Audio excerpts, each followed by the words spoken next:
Mindy, and today we're featuring someone who is at the helm of the groundbreaking fashion and tech industry, an industry that is projected to be worth over $3.3 trillion by 2030.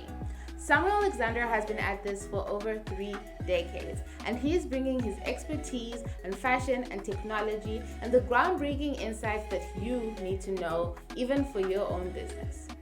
Please join me in welcoming Samuel Alexander. Hi, and today we are joined by Samuel Alexander, the founder of Concept 2 Consumption, C2C Fashion and Technology. Please correct me if I get any of those wrong. You have such an amazing presence and you do a lot of work. You've also mentioned doing work with children based in Africa and helping them get opportunities through the Obama Foundation as well. But please do introduce yourself to the audience. Tell us a little bit more about yourself, your passions, your work, and what people can learn from you today. Samuel Alexander, thank you for having me today. My company is C2C Fashion and Technology. We focus in on nano-biotech products. Our focus is smart cities, smart products, smart networks, and smart factories. So we are looking at complete data and connectivity ecosystem, and we create a seamless, personalized commerce platform for the consumer from the raw materials all the way to the end of the life cycle of a product. I've been in the fashion industry for over 40 years. Companies like Levi Strauss, Vanderbilt, Jones New York, Manhattan Industries. I've created over and worked with over 200 companies globally. And at this point, we are looking at addressing the problems of the industry. And the one largest problem is 85% of all of the textiles in our industry end up in landfills. And 60% of all of our materials that we use now are consistent oil-based products. And we are responsible for 8 to 10% of the carbon emission. And then 20% of the water waste for the globe we're responsible for. So my goal is to make our industry more sustainable. And that's what I'm working towards, is a legacy in doing that. And the industry that we're focusing on is the nano-biotech industry, which is projected to be a $150 billion industry by the year 2028. So there's a lot of work to be done between now and 2028. Anything else you want to ask me about on that? I would love to know a little bit about how you got into this specific industry. And you talked about a lot of big problems we're facing as a planet. What drew you into wanting to solve those problems? And what was the journey of actually getting started so that you could be in the place to solve those problems?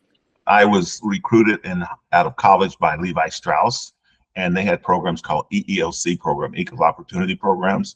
And they had problems finding Blacks that were qualified for the jobs that they had offered. So they came to my university and took me out of the university, and I ended up in their school in San Francisco. They taught us all of the production cycle from the raw materials to the end of the life cycle of the product. So I was educated on that at a very young period in my career.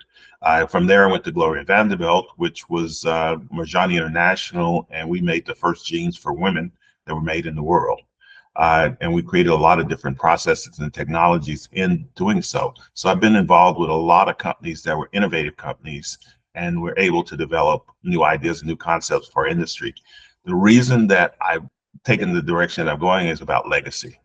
I don't want to leave this industry as destructive as it is to the environment. We're a $2.2 trillion industry, and we actually employ over, I think, 3.5 million people globally. So it's an industry that is very broad and wide range, and it's everything, as I said earlier, from in STEAM, science, technology, engineering, art, and math. And it covers all those spectrums. And so what I've done is create an ecosystem that connects all those people into one global ecosystem in 30 languages. Which is amazing, because I think that there's a lot of reach, or a lot of people who don't often get reached with products, with innovations, because of language barriers. And what were some of the challenges that you faced? Because at AMAKA, that's something we're also passionate about reaching a global audience, and especially reaching a global audience of Pan-African people. What were some of the challenges for you that you faced when trying to implement that, and trying to implement it at that scale as well? The biggest problem was finding development teams that could actually produce the product that I was looking for to be able to create our ecosystem. And there was a lot of siloed mindsets, and that's the problem with a lot of industries right now. Is you've got people that are very good at one thing, and right now the biggest skill that you can have as a individual is creative skills now, because everything else is pretty much void. The creative people are the ones that can see the big picture and look from the outside in versus from the inside out.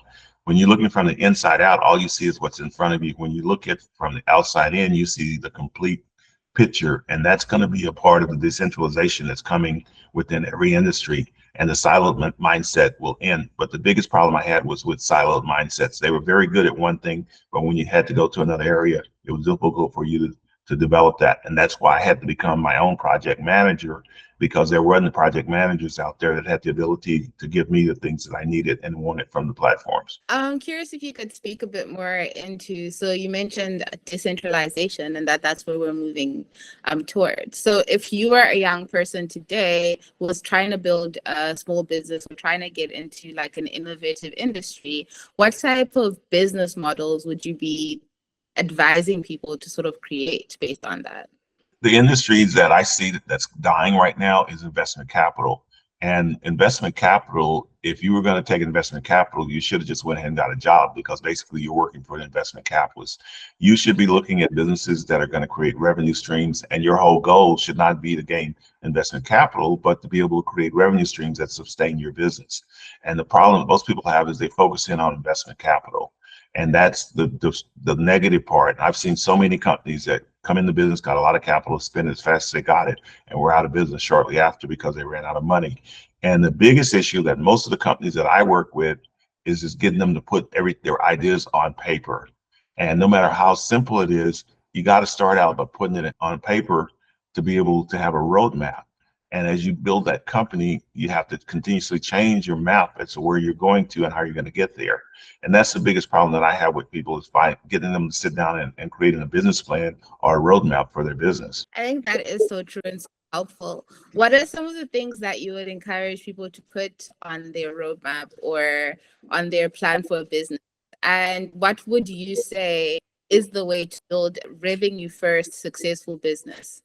Well, you have to look at the needs of the consumer and find out where their voids are and specialize in an area versus going out and trying to be everything to everyone. And when you specialize in an area, you got to look at what's called the blue ocean. And there's a book called The Red Ocean, Blue Ocean. If you haven't read it, you should pick it up. There's a video on it on YouTube that you can actually watch the video. But it talks about the red ocean is where everybody's fighting and killing each other and competing for every penny.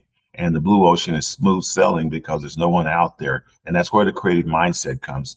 With AI, AI is the largest game changer in the industry right now. You're talking about the largest change of era that you've ever seen with AI.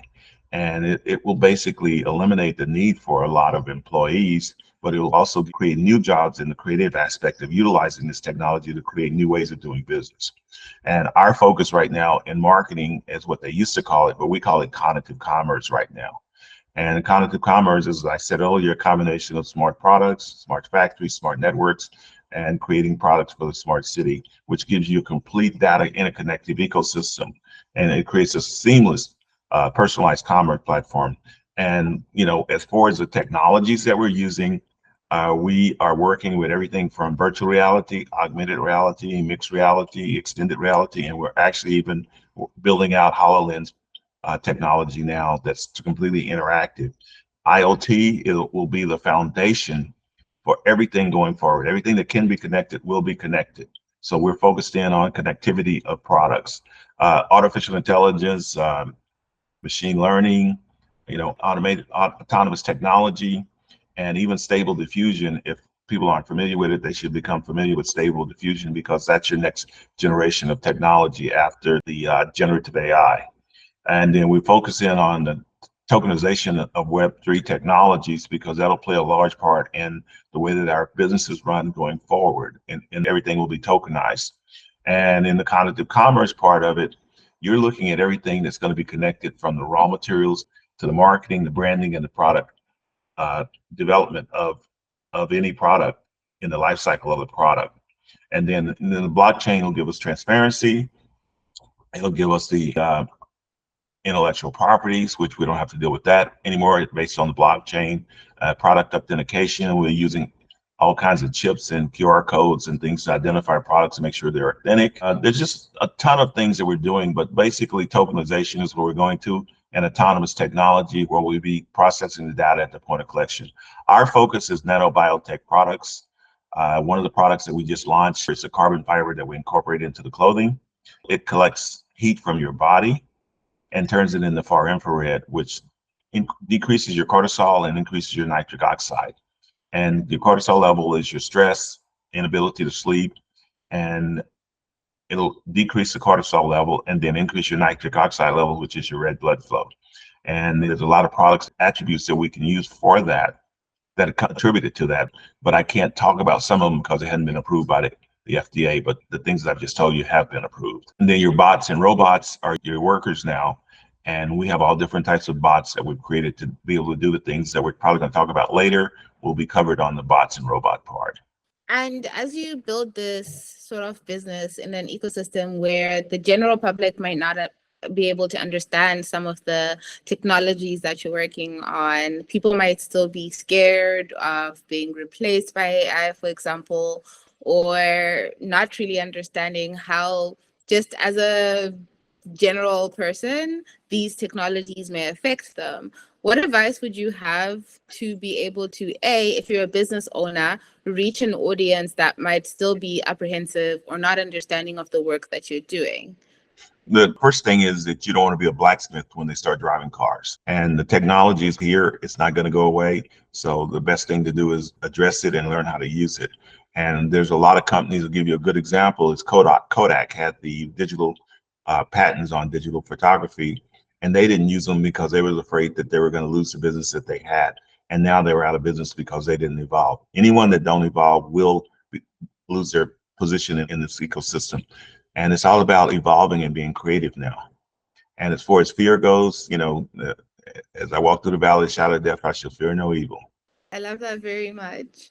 And just speaking a little bit more into the role that technology is playing in the development and growth of your business, what tactics are you using in terms of marketing? Do you have any marketing strategies that you swear by that really work for you?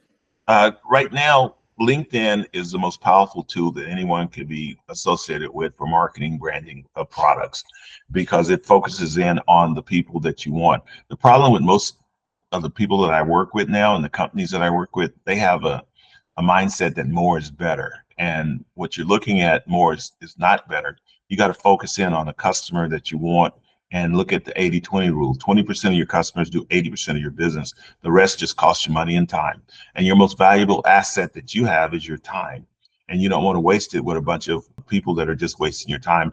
And even on LinkedIn now, there's a lot of guys out there that have decided that they're going to be the marketing people for the world. So they're constantly bombarding you with emails and information that you don't want, or they haven't done their research to find out who you are, what your project, what your potential customer, what a potential customer you could be for them. We have created all different types of AI. We have web crawlers where we can actually crawl webs and find the customers that we're looking for. We have scrapers that can scrape the data from those websites and give us information that we can use to market back to that customer. We have transactional bots that actually do all of our transactions for us once we get a customer to our funnel, which we can bring them back through marketing bots. And then we have monitoring bots that monitor the security of our platform, and then shopping bots to help you with any of your shopping experiences by suggesting products once we learn your behavior through machine learning. And then we have chat bots that can answer any of your questions about the products or services that we offer. So, you'll be able to do a lot of different things with your new AI that will give you more efficiency and give you the ability to be an entrepreneur. You'll be able to train your employees. You'll be able to interact with your customers. You'll find potential customers. You'll be able to research and conduct surveys. Lead generations will come from your bots. And then your retail and e-commerce marketing will be utilized with the bots. And the customer support will be utilized with the bots. So you got a lot of different AI tools that you'll be able to create that are being created that are basically software as a service that can integrate into your platform so that you don't have to go out and create all these products to be able to help you market and develop your business in the internet. And what would be the human touch point in like the marketing that you explained, where you're utilizing the AI and bots? And to ask the question in a different point of view, what do humans of the future need to be trained in, would you say? What skills do they need to have? They have to be willing to go out and learn all these technologies on their own because there's really nowhere that they can go to find them at this point. Every 90 days is a generation gap in this technology. It's changing that fast. And you have to stay on top of it by, basically YouTube is your best area to find out information and keep up to date on things because those are the smartest, brightest people in the world that are doing those webinars on YouTube. So YouTube is my education to keep up with things. And then as far as LinkedIn, there's all different types of groups that you can become a part of that will give you the association with the people that are making the changes that we're talking about now. You've got your early adapters in any industry, and then you have the small majority. Then you jump into the large majority, and then the downside of any industry comes at the backside of it, and you can make just as much revenue off the downside as you can on the upside. It's just a matter of planning it out. So that's where your business plan comes into existence. And right now we're at the small majority as far as these technologies go, and we're about to jump into the mass majority because of need, because as we move forward, people have to become more competitive. And in this new world, we're moving to what's called a zero marginal cost of goods. And an example of that is when you used to have a cell phone or a telephone in your home and you had to pay for long distance and all different types of services to have that phone in your home. Now all those services are free. You used to have to pay for photography and have a camera and pay for the production of those pictures. That's no longer instantaneous now, and then you can send it anywhere into the world within seconds. So that's moving things to a zero marginal cost of goods, and you're going to see a lot more of that happening as we move forward. The only thing that can save people now from having to go through what they're going to go through if they don't change is creativity. You have to open your mind up to change and be willing to change as quick as you can, because the people that are creative right now that can adapt and take these technologies and utilize them, this is the largest opportunity in the world that we're going through right now. And the changes that we're about to see will affect everyone, not just the workers that are losing their jobs now. And it's not just because of robotics and AI, they're losing their jobs now because of cost of doing business. And inflation is changing everything right now. If you want to talk about the largest change on the planet, it's called inflation. The governments are printing too much money. Scarcity creates demand. That is very, very true. And we are going through one of the biggest life-changing moments, but also I think we've gone through a lot of big life-changing moments in the past few years as well. Do you have any memorable collaborations or partnerships that you've done across your career? My experience in my career has been very colorful because I've done a little bit of everything. And when I speak with people, they say, well, you're a jack of all trades. Well, you have to be a jack of all trades right now to be able to survive in the project management that you have to do to build your business. And we're moving right now from a quantity of life to a quality of life. And everybody will start focusing on, well, how do I have a quality of life? Because I can't outrun inflation. And inflation is not just in one country, it's all over the world right now. And so people are now looking at it, well, I need to find out how to have a quality of life. My experience has been, I've seen the good, the bad, and the ugly of this world. And right now, I think we're at the best point for people to move into a spiritual alignment with the earth and start looking at it as being a part of it, and saying that we have to conserve it and take care of this earth. And if we don't, it'll take care of us. And we won't like the repercussions that we'll get from it not taking care of it. So right now, I see that my biggest experience is learning that I have to take care of the earth. Give value to the planet, and then the planet will give value back to you. Correct. I like that. And how do creators and influencers play a role? You talked a lot about being creative. How would you say creators can play a role in the future that you see coming? I see a lot of younger people that are focusing on the influencers and and that's basically where I say that the quantity of life is going to change, because it'll change to where the influence will come from within and not from outside. And once people start finding their own spirituality and aligning themselves with the earth, then they'll understand that the quality of all the things that they were looking for has already been given to them, and they're wasting their time, which is their most valuable asset, seeking things that don't matter. So as far as an influencer go, the influence is going to come from inside everyone, and it's going to be about a quality of life.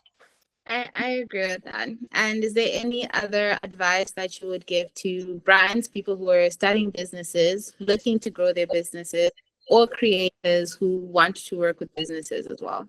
You have to look at sustainability now, and sustainability is not just going to be for the protection of the earth. It's also going to be because we're running out of raw materials. And if you take a look at, the U.S. consumes the bulk of everything produced in the world.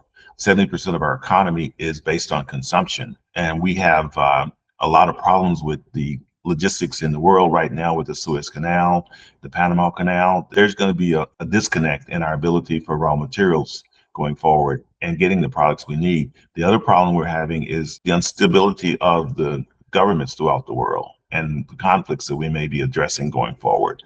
Also, if you look at inflation, inflation is changing the way the consumer is responding to products because they're going back to what they need versus what they want. And so now we're focusing on a whole different perspective from the consumer, and you have to address the consumer's perspective. And as far as fashion and the type things that we focus in on, we have to find utility for those products within a consumer's lifestyle and then give them a life cycle for their products that they'll have traceability of it. So there's going to be a lot of changes as far as the way the consumer will behave going forward, and that's based on the way the economy is changing. And I would like to know what exactly within being sustainable, especially speaking in tech, can people do in their own personal lives and in their businesses? What if you had to pick like 5 quick strategies that you say this is what you should look at or do? What would you say?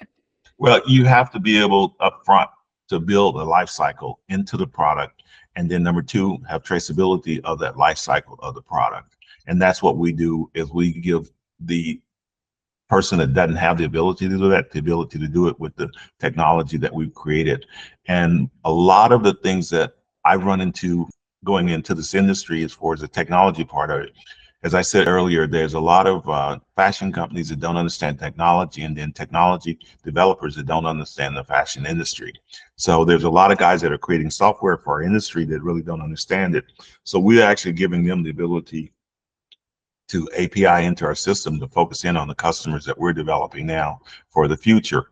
And what you've got to look at as a small business person is the voids that are in the industry. And that's what I was telling you about the Red Ocean, Blue Ocean book that you should pick up and read, because it'll give you the perspective of how to change your perspective and not fall into following other people into the red ocean, and create a blue ocean philosophy that'll build you a new business going forward. This is the largest opportunity in the history of the world. Anytime you see the kind of chaos that we're going through globally, it opens up for people that are creative to come up with new ideas to solve people's problems. Every problem gives you an opportunity to create a product. Thank you for that note. Every problem gives you an opportunity to create a product. Is there anything else that you would like to add? I think right now, as we move forward, the utilization of these technologies, if people would not be afraid of them, they would learn they're giving them an ace over everyone else that they're competing against, because it eliminates a lot of the cost of doing business. And as we move forward into understanding zero marginal cost of goods, it's going to change up the way that people look at products going forward. So there's going to be a lot of opportunities in these new technologies, but it takes a creative person to really understand how to take these technologies and change into the blue ocean. Yeah, that's true. Thank you so much for coming through and for being on this interview series. If there's anything else that you would like to plug or let anyone know to come and check out, please do let us know. We offer a lot of information at one of our platforms, which is a private platform, and it's called C2C Intranet, INTRANET.com. And there's a lot of information that's just open to the public there about all the new technologies and all the new IoT things that we can do together. And the platform is built on 9 platforms that basically gives the member an opportunity to build their business on top of our platform and be connected to the global ecosystem. Amazing. Thank you so much. And that's a wrap on another insightful episode of Founder's Journey. We hope you found today's discussion as inspiring and informative as we did. Remember, navigating the startup world can be challenging, but you don't have to do it alone. If you're looking for a way to connect with top talent and streamline your hiring process, we highly recommend giving AMAKA Gigs a try. Our platform makes it easier than ever to find and manage freelance professionals who can help turn your vision into reality. So why not take a moment to explore AMAKA and see how we can support your journey? And as always, stay curious, stay driven, and keep innovating.